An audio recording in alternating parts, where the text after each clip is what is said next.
Hello friends, आज हम the fight का पूरा क्वेश्चंस और आंसर्स करने वाले हैं। फाइट का मतलब होता है झगड़ा।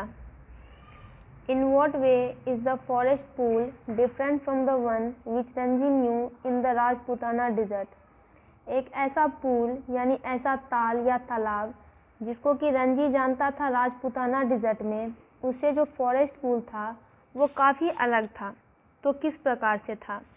तो वह पूल जिसको कि रंजी जानता था वो राजपूताना डिज़र्ट के यानी राजपूत रेत के रेगिस्तान के पूल हुआ करते थे, जो कि बहुत गर्मी जब आती थी तो वो सूख जाया करते थे। और ये जो जंगल का पुल था ये कभी सूखता नहीं था, पानी इसमें हमेशा रहता था। The other boy asked Ranji to explain himself. What did he expect Ranji to say. दूसरा लड़का जो आया उसने रंजी को कहा कि तुम खुद को यानी अपनी व्याख्या दो। वह क्या चाहता था? एक्सपेक्ट का मतलब होता है आशा। वो रंजी से क्या चाहता था कि रंजी उसे बताए? तो आंसर होगा कि वह दूसरा लड़का रंजी से यह आशा करता था कि रंजी उससे माफ़ी मांगे, और वो ये भी सोचता था कि उसके शरीर को देखकर रंजी डर जाएगा।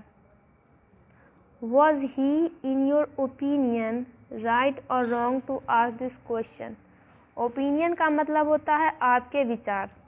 आपके विचार में दूसरा लड़का जो क्वेश्चन पूछ रहा था क्या सही था या फिर गलत था? तो आंसर होगा बिल्कुल, वो अपने इस क्वेश्चन को करने में गलत था, क्योंकि पूल उसकी संपत्ति नहीं थी। Between Ranji and the other boy who is trying to start a quarrel, Ranji और दूसरे लड़के में कौन एक झगड़ा शुरू करना चाहता था? अपने उत्तर के लिए कारण दीजिए। तो यह वह दूसरा लड़का था जो कि झगड़ा शुरू करना चाहता था। उसने रंजी से कहा कि तुम इस पूल को छोड़कर भाग जाओ। ही थ्रेटन्ड टू बीट। थ्रेटन्ड का मतलब धमकाया, बीट यानी डराया। उसने उसे धमकाया कि वह उसकी पिटाई करेगा अगर वह वहाँ से नहीं जाएगा, यानी वो दूसरा लड़का रंजी की पिटाई करेगा अगर वह पुल से नहीं भागेगा तो। Then we will have to continue the fight, said the other. What made him say that? तब हम इस फाइट को आगे जारी रखना पड़ेगा। अब हमें इस झगड़े को आगे जारी रखना ही पड़ेगा, ये दूसरे लड़के ने कहा। उसने ऐसा क्यों कहा? आखिर ऐसी कौन सी परिस्थितियाँ आई जिसको कि उसे ये कहना पड़ा? तो आंसर होगा ये जो पंजाबी बॉय सूरज है, इसने ही इन शब्दों को कहा। उस दिन जो दोनों में झगड़ा हुआ था, ऐसा करके लड़ाई करते करते दोनों थक चुके थे, टायर्ड हो चुके थे, लेकिन फिर भी yet he did not want to spare Ranji. Spare यानी छोड़ना नहीं चाहता था, फिर भी वह रंजी की पिटाई करना ही चाहता था। वह चाहता था कि हर हालत में वह रंजी को ना छोड़े। Ranji had not yet accepted defeat. Accepted यानी स्वीकार करना, डिफीट यानी हार, और रंजी ने भी अपनी हार नहीं मानी थी। So he propose to continue the fight next day. इसलिए उस लड़के ने प्रस्ताव रखा कि ठीक है, अगले दिन हम ये झगड़ा जारी करेंगे। Did the fight continue? If not, why not? क्या यह झगड़ा जारी रहा? अगर नहीं रहा तो क्यों? तो आंसर होगा the fight did not continue. झगड़ा जारी नहीं रहा। झगड़ा जारी नहीं रहा। The Punjabi boy was awed by Ranji clean dive in the pool. Awed का मतलब होता है विस्मित हो जाना, आश्चर्य हो जाना, और क्लीन डाइव का मतलब होता है शानदार डुबकी। जब रंजी ने शानदार डुबकी पूल में लगाई थी तो पंजाबी बॉय यह देखकर पूरा विस्मित हो चुका था। तो he give up the idea of fighting. तो वो जो लड़ने का इरादा है उसको उसने छोड़ने का फैसला किया। उसने रंजी को कहा कि तुम मुझे ये डुबकी लगाना सिखा दो। रंजी तैयार हो गया और इस तरह से दोनों दोस्त बन गए और झगड़ा जारी नहीं रहा। What is it that Ranji finds difficult to explain at home? ऐसा क्या हुआ था रंजी के साथ जिससे कि वह घर में इसकी व्याख्या नहीं कर सकता था? तो आंसर होगा कि रंजी के चेहरे पर और उसके आर्म पर बहुत सारे कट के निशान थे, यानी हाथ पैर कट गए थे, और ब्रोइसेस यानी खरोंच के निशान थे, और ये बात रंजी घर में नहीं बता पा रहा था। Ranji see his adversary in the bazaar, what does he wish to do. Adversary का मतलब होता है विरोधी। रंजी ने अपने विरोधी यानी सूरज को बाजार में देखा। उसकी क्या इच्छा हुई कि वह इसको क्या कर दे। तो सबसे पहले तो रंजी ने उसे अनदेखा करना चाहा, इग्नोर करना चाहा, लेकिन फिर उसके मन में आया कि मैं उसे हर्ट करूं, चोट पहुंचाऊं, और in the and he only teases him with A scowl on his face. Scowl का मतलब होता है गुस्से से देखना, और अंत में वह सिर्फ उसे गुस्से से देखकर यानी मुंह बनाकर रह गया। What does he actually do and why? असल में उसने किया क्या और ऐसा उसने क्यों किया। तो ही स्काउल से सूरज, यानी उसने सूरज को गुस्से से देखा। स्काउल का मतलब होता है looked angrily. He does so to tease him, यह उसने उसको परेशान करने के लिए किया, चिढ़ाने के लिए किया। Ranji is not at all eager for a second fight, why does he go back to the pool then. Ranji दूसरे झगड़े के लिए तैयार नहीं था, लेकिन वह फिर भी पूल पर वापस क्यों जाता है। तो आंसर होगा कि वह पूल पर इसलिए गया था क्योंकि वह he can not refuse a challenge. Refuse का मतलब होता है मना करना, और चैलेंज का मतलब होता है प्रतियोगिता, यानी वो इस चैलेंज को मना नहीं कर सकता था। Not to go to the pool could be an acknowledgement of defeat. Acknowledgement यानी स्वीकृति, डिफीट यानी हार। पूल पर ना जाना साफ दिखाता था कि रंजी ने हार मान ली, और इस तरह आसानी से चुपचाप वह अपनी हार स्वीकार नहीं कर सकता था। He wants to gain self respect, उसे आत्मसम्मान चाहिए था। इसके लिए अंततः डिफाई यानी हराना, अंततः उसे अपने दुश्मन को हराना ही था। As long as he fights, जब तक वह युद्ध करते रहता, he has a right to the pool in the forest, तब तक उसके पुल पर, जंगल वाले पुल पर उसका अधिकार था, इसलिए वह फिर से पुल पर वापस जाता है। Who was the better swimmer, how do you know it. Swimmer का मतलब होता है तैराक। कौन सबसे बेहतरीन तैराक था, और आप ये बात कैसे कह सकते हैं। तो Ranji was decidedly the better swimmer, तो निश्चय ही रंजी एक बेहतरीन तैराक था।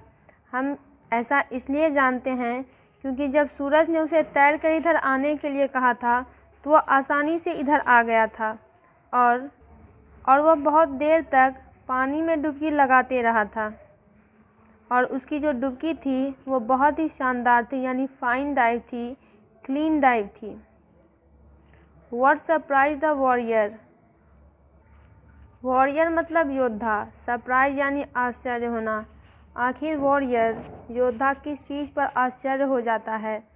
तो warrior is surprised at the clean dive, यहाँ पे हो जाएगा टी, यहाँ पे हो जाएगा द, THE द, यानी the warrior is surprised at the clean dive which Ranji had executed. जो शानदार डुबकी रंजी ने लगाई थी उसी को देखकर वॉरियर पूरी तरह से सरप्राइज हो गया था। Now that they are at the pool, why don't they continue the fight. अब तो वे पूल पर थे, जंगल के तालाब पर थे, फिर भी उन दोनों ने अपने झगड़े को जारी क्यों नहीं रखा। तो आंसर होगा कि Suraj is taken aback by the dive of Ranji. Taken aback का मतलब होता है सरप्राइज होना, आश्चर्य होना। रंजी ने जो डुबकी लगाई थी उसको देखकर सूरज बहुत ही चौंक गया था, और इस चौंकने में वो झगड़ा करना बिल्कुल भूल गया था। रंजी के पास जो कला थी वह सूरज सीखना चाहता था। तो दे बिकम फ्रेंड्स, तो ऐसा करने के लिए उन दोनों को दोस्त होना पड़ता, और वे दोनों दोस्त बन जाते हैं, और इस तरह से ये झगड़ा जारी नहीं रह पाता है। Ranji superiority over the other boys is obvious in the following. यानी रंजी जो है सामने वाले लड़के से सुपीरियर था। सुपीरियर यानी बेटर, बेहतर था। और इन सब चीज़ों में तो वो साफ साफ दिखाई पड़ता है। ऑब्वियस यानी साफ साफ दिखाई पड़ता है। और इसमें से जो उचित है, संगत है, रेलेवेंट यानी जो संगत फ्रेजेस हैं जो कि रंजी के बिहेवियर को डिस्क्राइब करते हैं, उनको अंडरलाइन कीजिए। तो फिजिकल स्ट्रेंथ, देखिए फिजिकल स्ट्रेंथ रंजी के पास नहीं थी, वो सूरज के पास थी, तो इसको छोड़ देंगे। गुड डाइविंग, गुड डाइविंग की आर्ट रंजी के पास थी, सूरज के पास नहीं थी, तो इसका हो जाएगा गुड डाइविंग। Good diving. आगे बढ़ते हैं। His being a fighter, fighter बिल्कुल नहीं था, झगड़ा करना नहीं चाहता था। जब सूरज जो है बहुत ही झगड़ालू लड़का था, और जब उसने ये प्रस्ताव दिया झगड़ा करने का, तो रंजी फिर भी उससे आराम से ही बात करता रहा। तो हिज बीइंग अ फाइटर सूरज था, रंजी नहीं। सेंस ऑफ ह्यूमर रंजी में थी। सेंस ऑफ ह्यूमर का मतलब होता है ऐसे लोग जिसके पास की अच्छा सेंस ऑफ ह्यूमर रहता है, वो फन कंडीशन उत्पन्न कर लेते हैं। ज़्यादा सीरियस रहना उनको पसंद नहीं है।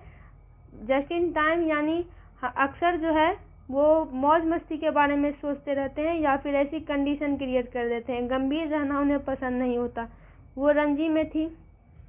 स्विमिंग अंडर वाटर, ये भी रंजी की क्वालिटी थी। और विलिंगनेस टू हेल्प, यानी जब सूरज बोलता है कि अब हम झगड़ा नहीं करेंगे, तुम मेरी मदद कर दो, मुझे यह आर्ट सिखा दो, तो उसमें भी रंजी तैयार हो जाता है। तो good diving, sense of humour, swimming under water, willingness to help, ये सारी कंडीशन रंजी को डिस्क्राइब करती है।